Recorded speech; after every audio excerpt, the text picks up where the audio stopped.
Diretamente do Seminário de Gás Natural do IBP, a gente recebe aqui no estúdio PBR, eu, André Ramalho, o Rachid Félix, que é diretor comercial e corporativo da 3R Petróleo, para falar um pouquinho, Rachid, sobre monetização do gás da 3R, né? Prazer em recebê-lo. Muito obrigado, André. Boa tarde a todos. É um prazer estar nesse evento que foi notável em termos de número de participações e toda a indústria, eu acho que teve presente e discussões bem abertas sobre esse momento que a indústria vive de pujança e de avanço e o que fazer para a gente seguir nessa jornada.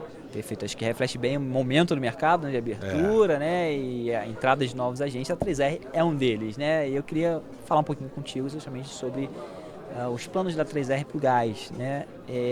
3R, num primeiro momento, né, adquiridos os ativos ali dos campos maduros da Petrobras, optou, né, por vender esse gás para a própria Petrobras no primeiro momento, né, salvo engano, e aos poucos foi começando a diversificar um pouquinho sua base de clientes. Fechou o primeiro contrato com a Bahia Gás, não é isso? Bom, pós-Bahia Gás, vamos falar um pouquinho na qual recentemente dos resultados financeiros da 3R mencionou-se a possibilidade da venda do gás de Peroá. Eu queria entender um pouquinho que pé está essa estratégia de monetização do gás de Peroá, que volume que a gente está falando exatamente, para quando está prevista essa oferta, já está rolando, como é que está? André, antes de falar especificamente sobre Peroá, eu acho que era importante falar um pouquinho do mecanismo de aquisição, né? A 3R foi uma empresa fundada e pensada para a aquisição dos campos maduros, isso tem mais de 10 anos, quando se anunciou que o Brasil ia fazer um processo de desinvestimento, e a 3R perseguiu diligentemente essas oportunidades e hoje nós adquirimos 9 polos de óleo e gás, incluindo onshore e offshore, ou seja, a gente tem um portfólio hoje super diversificado. No modelo de desinvestimento elaborado pela Petrobras, mas principalmente com a supervisão da ANP como órgão regulador, eu entendo que ele foi muito bem pensado para o modelo que o Brasil tinha, onde você tinha uma única operadora, quase que uma única operadora, que dominava todo o circuito, todo o processo, né? Incluía a produção de AIP, mas incluía também distribuição, dutos, processamento e transporte final para as distribuidoras. Nesse cenário, era muito importante para permitir esse avanço que algumas regras de continuidade fossem garantidas para aumentar a atratividade. E nesse aspecto fazia parte de cada processo de desinvestimento regras de continuidade da operação. Ou seja, quem comprava era obrigado a continuar a comprar de pessoas que vendiam para a Petrobras, no caso de óleo, né, e gás. E também a Petrobras fazia parte do pacote um contrato de compra de óleo e de processamento e compra de gás, para que permitisse a continuidade do negócio, para dar tempo para que a migração fosse feita. Então esse foi o caso, ou seja, o caso operacional e, na minha cabeça, de muito sucesso. Né? Obviamente, o objetivo nosso é não somente incrementar a produção, mas aproveitar a oportunidade do mercado aberto. E é isso que a gente vem fazendo gradualmente. Então, hoje, na Bahia, né, o primeiro ativo foi Macau, mas Macau ainda é ligado à unidade de processamento da própria Petrobras. Na Bahia, não. E a gente migrou, através de um acordo de contrato de processamento de gás com a Petrobras em Catu, e fizemos então a primeira venda direta de um gás processado para a Bahia Gás. Perfeito. Né? Em Peroá, o processo foi o mesmo, como Peroá é mais recente, né? O processo de transição foi concluído em agosto do ano passado. Peroá está passando pelo mesmo processo. Então nós hoje estamos fazendo uma discussão com a Petrobras no processamento do gás e, na sequência, sim, estaremos então habilitados a oferecer e a buscar uma condição de comercialização diretamente com os consumidores finais, sejam as distribuidoras, sejam mercados livres e independentes. Então a gente está nesse processo, né? os contratos ainda não estão concluídos, e a gente está nesse processo de maximização que deve ocorrer em breve, né? Tá? O volume de produção de Peroá é um volume público, está lá na ANP. Peroá tem uma produção da ordem de 600, 700 mil metros cúbicos de gás úmido pré-tratamento, e esse é o volume que a gente entende que o mercado é perfeitamente capaz de absorver. A gente tem várias empresas buscando e estamos na fase final aí de negociação e será publicado assim que a gente assinar. Agora, a ideia é vender todo esse volume no mercado novo, assim, ou a Petrobras tem um compromisso de retirada ali, né? É só uma parte desse... Olha só, os contratos são flexíveis, são contratos comerciais, e hoje eu diria que a grande vantagem do Mercado Livre é te permitir, para quem compra, ter liberdade de comprar mais, menos, conforme sua necessidade, pagar o preço melhor ou mais caro, dependendo da sua conveniência, e para nós, da mesma forma, oferecer. Peroá é um gás com a característica de ser bastante... é um gás seco, ou seja, ele tem pouco petróleo, e a gente tem uma vantagem grande de poder oferecer flexibilidade, ou seja, nossa produção não está associada à produção de petróleo, a gente pode variar volumes. E isso é uma característica que tem valor no mercado, e a gente está buscando ajustá-la, provavelmente com um contrato aí de múltiplo cliente, mas isso faz parte da nossa estratégia que estamos discutindo. Assim. A próxima pergunta que eu ia fazer justamente era sobre diversificação de produtos, né? Assim, vocês fecharam o primeiro contrato firme com a Bahiagás, né? Vocês têm pensado em mecanismos mais flexíveis agora? Se você olhar para o espectro da própria Bahia, né? A produção que a gente atingiu e tem reportado nos relatórios de resultado é uma produção crescente de gás. Não somente nós, mas as outras empresas também. E a gente tem buscado isso e a aquisição nossa foi exatamente baseada em que a gente seria capaz, ao longo do tempo, de otimizar a produção e aumentar a oferta, né? Então, todos os contratos têm uma flexibilidade de variação de volume, um volume mínimo garantido para um lado ou não. No caso da Bahiagás existe dessa forma, e a gente tem praticado a venda de excesso no Mercado Livre conforme conveniência dos compradores e dos vendedores, nesse caso nós. Então está começando a funcionar, eu acho que está funcionando, e o Brasil ainda tem muito a evoluir, mas eu diria que a gente está no caminho certo de ter um mercado dinâmico que possa permitir ajuste de valores e volumes conforme a conveniência do momento de cada empresa, ou adquirente ou vendedora de gás. A gente é registrado na ANP como comercializador, como vendedor, como carregador, ou seja, a gente está livre para fazer todas as modalidades de negócio. Eu entendi, a 3R hoje já fornece para o Mercado Livre esses contratos de excedente? A gente já tem hoje contratos que vendem para empresas de spot, contratos convenientes, a gente está perfeitamente preparados para isso. Pode abrir quem é exatamente? Eu preferia não abrir. Tá? Na Bahiagás é um contrato assinado público, os contratos outros são contratos esses contratos são menores, né? E a gente tem negociado com todas o Brasil hoje tem a malha integrada, né? Então a gente pode vender, vamos dizer, de norte a sul. Mas fornecem mais no Nordeste ou tem coisa aqui no Sudeste? A grande maioria é Nordeste, porque, embora seja pequena, tem uma conveniência de transporte para a região, e a gente até fornece para outras unidades nossas mesmos que consomem gás. Entendi. Consome por óbvio, né? Bom, Peroá, então, coisa para os próximos meses aí, fechar essa equação, Exatamente. A gente acha que seja um gás contratado para a partir de 24 ou o quê? Não, a gente pretende, tão logo concluir, otimizar e contratos melhores devem ser antecipados o mais rápido possível, né? E aí, quando a gente compara a negociação com a Bahiagás, que foi ano passado, certo? Vocês percebem mudanças assim de precificação no mercado hoje? Olha só, o mercado brasileiro, o mercado mundial mudou a sua precificação, atingindo um pico muito forte no último inverno europeu, associado à crise da Rússia. Ele foi a preços nunca antes atingidos, né? E essa valorização, ela se reflete nos mercados, vamos dizer assim, mas com a cor ou com amortecimento de cada característica de cada mercado. O mercado brasileiro é muito ainda concentrado no fornecimento de gás ou oriundo da importação da Bolívia ou da Petrobras. E a parcela, diria, flexível disponível é oriunda da importação do gás. Esse sim é marcado a preço internacional de gás liquefeito.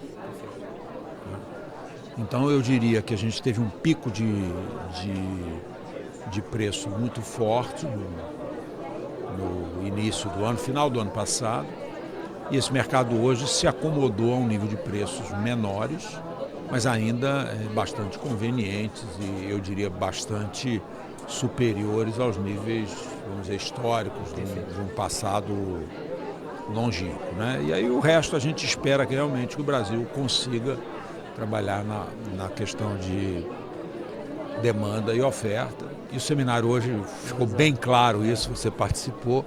A gente tem muitos gargalos aí e posições diferentes, que é muito saudável e eu acho que tem muita discussão de interação da indústria com as entidades reguladoras para a gente atingir um mercado realmente dinâmico, livre, e a gente precisa de infraestrutura. A infraestrutura é uma questão relevante. Eu ia perguntar justamente na visão 3R, qual o foco que deveria ser a política energética para o gás nesse momento? Olha só, eu acho que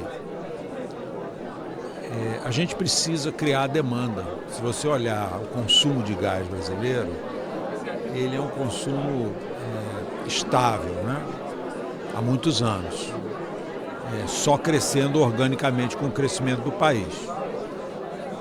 Eu acho que isso não reflete a demanda de uma energia limpa, do gás de transição e a necessidade que o Brasil tem de industrialização. Então eu acho que tem que ser feito um esforço grande de todos para que a gente aumente a qualidade da indústria, a qualidade do consumo de gás, para não ficar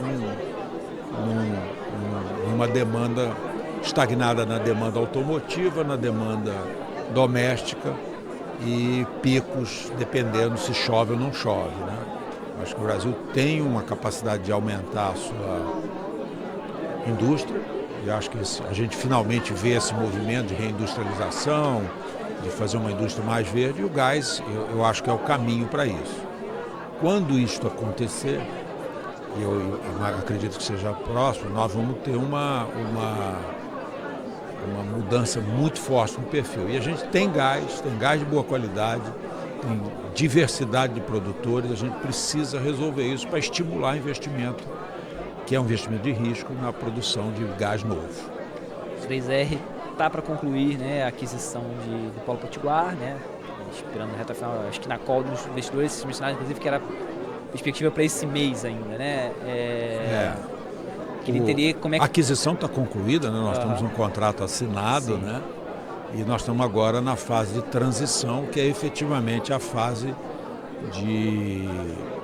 onde as partes envolvidas trocam informações, recebem informações, se preparam para assumir o ativo. A gente já cruzou essa fase. Efetivamente, eu diria que a gente está na reta final aí, questões de semanas aí, próximas semanas, meses, para construir a assunção da operação. Estamos todos preparados para isso. E aí queria só um pouquinho da palhinha, assim, do que vocês planejaram para o gás de Potiguar. Sei que vocês não assumiram o ativo ainda, mas imagino que vocês estejam pensando já que vão fazer. Não, com certeza a gente pensa dia e noite nessas coisas, desde antes da aquisição, né? Olha só, Potiguar, diferentemente de Peroá, que é um campo exclusivo de gás, ou seja, o gás de Peroá é um gás pronto para comercialização para todo o mercado, sem restrição. Sim. O Potiguar é um complexo bem grande, né?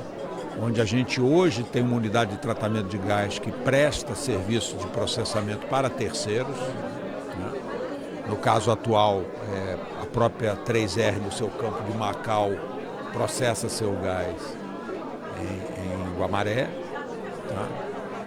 Mas os campos do Polo Potiguar, eles são substancialmente campos majoritariamente produtores de óleo e gás associado e tem consumo próprio de gás. Então sim, a gente comercializa com a Potigás e pretendemos continuar com a linha de comercialização com a Potigás, mas o gás no Polo Potiguar tem menos expressão do que o óleo se você comparar com a produção da Bahia e do Espírito Santo. Agora tem um ativo importante que é o PGN, que você citou, né? Que presta serviço inclusive para outras operadoras. Exatamente, né? exatamente.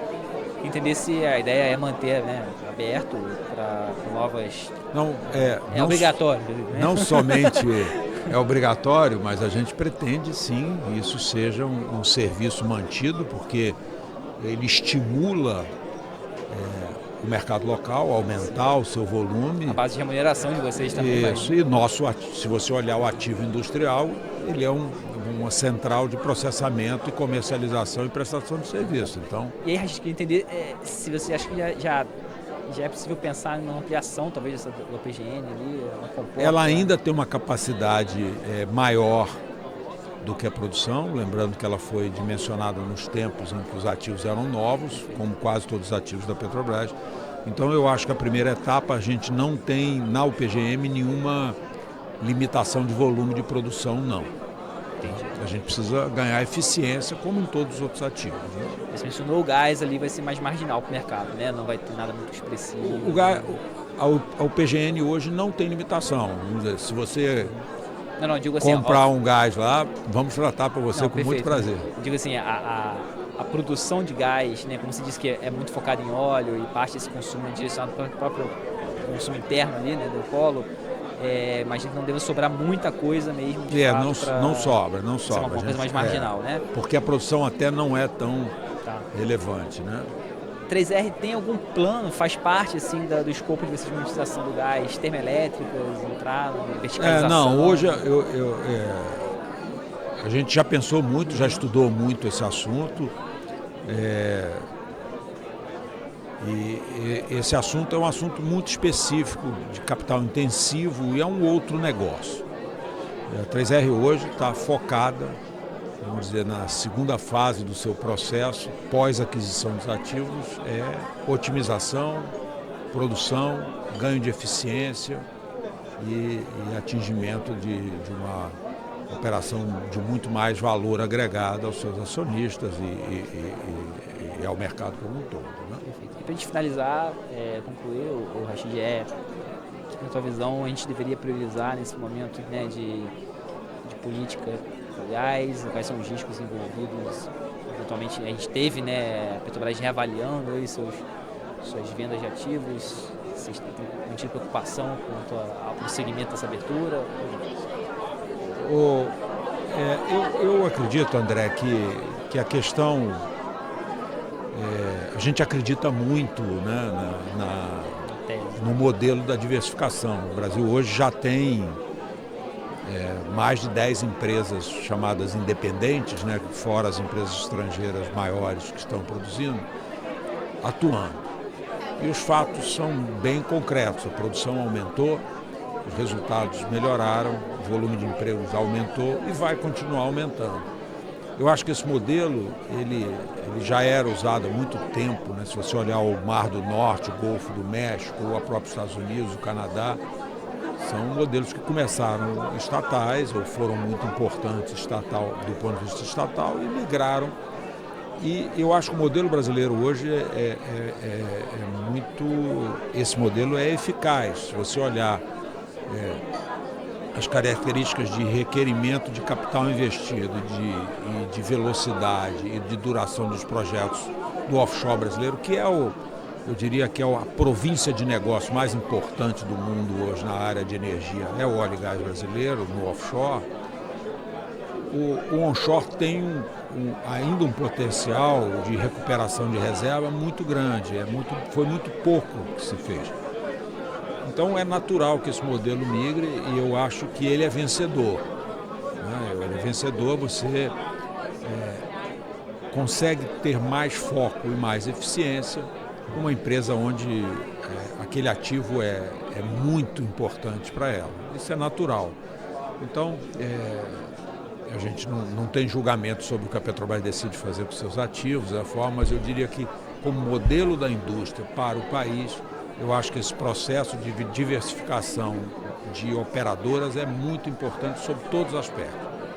Surgimento de empresas de prestadores de serviço, empresas de engenharia local, são todos fatores muito relevantes. E até, no caso do gás específico, ter garantia de suprimento de gás através de aumento de volume e estrutura de fornecimento para o desenvolvimento de indústria local, o que realimenta todo o processo. A gente precisa disso.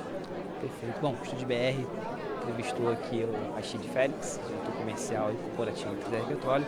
Agradeço, Rachid, pela tua presença, disponibilidade, gentileza em conversar com a gente. Ô André, a gente é que agradece a oportunidade, a gente acompanha a PBR há muitos e muitos anos, né, todos os ciclos do desenvolvimento da energia no Brasil. É um prazer estar aqui, poder trocar essa informação, agradecer muito a oportunidade e a divulgação. Tá ótimo, eu agradeço a audiência que ficou conosco.